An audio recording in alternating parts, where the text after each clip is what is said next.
So in today's difficult conversations, I'm talking about obesity with a man who knows a lot about it. Graham Waugh used to be one of Britain's fattest men. He weighed at 52 stone and then lost 31 stone. He opened a gym for the super obese. He's also battled COVID, which he says knocked him for 6. Graham, thank you so much for joining me in the studio. It's good to be here, man. It's really good to have you in the studio with me today. So talk to me a little bit about you, because you've lost a lot of weight. You were initially really, really heavy. Yeah. How did you get to become 52 stone? It was a mixture of anxiety, depression, looking for food to help me be happy. We associate food with celebrations like birthdays, Christmas. So when I was down, I was looking for food to bring me up, and it would bring me up for a certain period of time, and then all of a sudden I'd be back down. So it's a vicious circle. And what kind of things were you eating, though? Because you can eat food, and some things, I mean, if you ate loads of salad, you wouldn't put on a lot of weight. What was your go-to? What was it that you were eating? Oh, believe it or not, I started putting weight on when how can I put this? I started putting weight on when the depression came in, and I actually stopped eating, and I was having one meal at night time, but that would be food rubbish. And most of the people that come to me, they come in at thinking that they've got to have to do all this and exercise, and it's too much for people. So we at Big Health and Fitness split it down so that people can easily lose weight. So I want to take you back then to what was it like then for your childhood? Were you somebody who was quite overweight when you were young? Because sometimes I find that people who are quite heavy started off being quite big as children as well. Yeah, I mean, I was a chubby kid. I was running about. I used to go swimming. We brought up in a village called Douglas in Scotland, and we used to go biking and all this exercise that I was doing, but I was always chubby. And as I got older, when I started earning a wage, I could now afford to go into takeaways. And yeah, I'd start abusing takeaways and got bigger and bigger and bigger. And that's how I got up to 52 stone. I just thought, I'm only running about. I think a doctor told me once I was 25 stone, but at that point I was 52 stone. So I thought, 25 stone, that's doable. I'll start a diet on Monday. It's always putting it off to Monday. And it just all everything spiraled for me. And with the spiraling out of control, were there people around you that could help you, or was there anyone that you listened to? Well, I've got my wife. She's seen everything. I became an ogre. I was just frustrated and depressed all the time, and she's seen the absolute worst of me. And luckily, she stuck with me. But yeah, she couldn't tell me. You're trying to control me and all the rest of it. And it wasn't until I got a phone call through from my sister saying that my brother had died for a brain aneurysm. Now, for me, he was enjoying life. He was doing well in his job, and he had just got a new car. He was just living life to the full, and I was sitting there waiting for death. I could feel death coming. Sadly, it was my brother that got that death, and I felt totally guilty.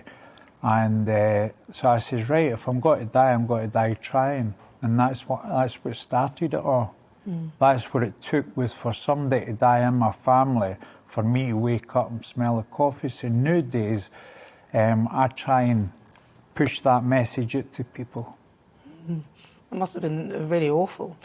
Yeah, it was, because I couldn't go to his funeral. I couldn't go to my mother's funeral. There's loads of hidden things about being obese. It's not just about the food, it's about the mental health. I struggle with anxiety and depression right to this day. I wouldn't be here today if I wasn't medicated. And Yeah, it is hard on everybody. I treated my kids like mini slaves. So I'm sure that people watching this today who are putting on a bit of weight, just watch how you treat your family, because they'll resent it one day. You know, I've hardly got a relationship with my daughter these days. Luckily, my son works with me and he wants to get into the same business as I do. And that's just the way it's all turned out. But you've been on a journey, and you've managed to lose quite a bit of that weight. What was it like going through that? Because a lot of people might sort of give up in the middle of that. Because as a trainer, I've trained people. In the middle, they go, "Oh, I've got to paint my house, or I've got to do this, I've got to do that," and they come off. And the next time I see them, they're back to square one. What was the journey for you like? To me, I had made I had a 80% chance that I was going to die on the operating table, or if I didn't have the operation, I was going to have 100% chance of dying. So I thought, right, I'm going to do it. So I went and had bariatric surgery. Everybody thinks that's a silver bullet, and it's no. It is a tool, but you have to use it. You have to do as you're told. At the moment, I'm suffering from malnutrition, and my kidneys and my liver's playing up. But once that's all sorted, I'll get back to losing a bit of weight again. And because you caught COVID, didn't you? I did. I caught COVID, and yeah, see, that's another thing that has left different ailments in my body. So I'm hoping that with medication and the proper diet, and then we can get it back to normal. Yeah, but you're working on it, and it is always work in progress anyway. Yeah. And getting yourself back into shape. But the impressive thing is that you did start out at 52 stone, and that is substantial, and you lost at least 30 stone of that, and you're on the journey. That's a substantial amount of weight to lose. Yeah, it was 35 stone I lost, no 31. That's but what yeah, I thought, well, yeah. so 31 with them. But I was down to 17 stone. In the weight loss community, there's a lot of people that discuss, oh, what's your ideal weight? It was never that for me. I just wanted to lose enough weight that I felt comfortable. And I got down to 17 stone, but I felt that I looked ill. So I put a wee bit back on now. Oh, that's what you're saying. I just look a bit. But I will put a little bit on. Yeah, I hope put a wee bit back on, but I will get back into it, and definitely. But you look well. You look great to me. You look fine. Thank you. So you've got yourself into this position now. What was it like? Because I just want to take you back, because you said that if people told you that you were overweight or you needed to start, you thought that they were you felt that they were controlling you. Yeah. The thing is, when you're in that frame of mind, nobody can tell you anything. And it was just the one thing a nurse said, because I used to get a nurse in every day, because I had this stomach that was right down to my ankles. And I used to get big sores underneath, and the nurses used to come in to change the dressing. And I'll never forget that this nurse was got to believe me, but she says to me, "What weight are you, Graham?" And I says, 25 stone. And she says, "Who told you that?" And I went, "The doctor." And she says, "I think you better change doctor." And that was it. It just clicked in my head then. So... And then that was it. Isn't it interesting how some people can say something to you? Yeah. The way they say it. Like, I remember a friend of mine who said something to me, and that sort of changed the course of my life. It's just the way they said it. It wasn't particularly what they said. It was a combination, because somebody else could have said the same thing and it wouldn't have had that effect. But that particular person saying it in the way they did can change the course of what you do. And that could either be good or bad, because it could be something they say to you that sticks with you that makes you do something bad. Exactly. I mean, the best thing that you can do for a loved one who is obese is don't take them round for a cake. You know, like people used to bring my mum a cake on the weekend, and she'd try to lose weight. Then my mum's feeling that she has to eat it because this person's brought it. And it's just the way I do things, it's everything ripples onto your family. So if you go back to eating too much, you're ordering takeaways all the time, once you get into that rhythm, then your family's starting to get fat as well. So when I had lost my weight, obviously my wife had put a lot of weight on, and so has my son and my daughter because of me. And so I says to her, let's help you lose weight. And, you know, she's lost about, I would say, about 5 stone now. Wow. Yeah. Wow, that's amazing, isn't it? Yeah. I trained her over COVID. Say that again? I trained her over COVID. Oh, did you? Yeah. Yeah. So rather than sitting about doing nothing, that's what I did. I should have got into it myself, but like I say, we've got ailments and that at the moment. So you then decided to set up a gym to help other people, didn't you? Yeah, so what I wanted was a studio. When I was the biggest, like 52 stone, I used to sit and think, I wish there was a gym for somebody like me. Somewhere that I felt comfortable and people treated me like a human being rather than the fat guy. And that's what we set out to do. I've had a lot of help from Declan, who owns Active Fitness Club. I'm actually a co-owner of that now. And he helped me on my journey, you know, so it was good. So what makes this particular gym different then? Because I know it's really for people who are... Well, I actually went in as a member on the soft opening, and I've been there ever since in one capacity or another. I spent, I think, a year losing weight there, and I used to go in like a set routine all the time. It had to be like a military operation. And the good thing about it is, when I was on one of the news programmes a few years back, and somebody in Luton seen me, and they says, could you train me? And I said, well, I can show you what I do. I'm not a personal trainer.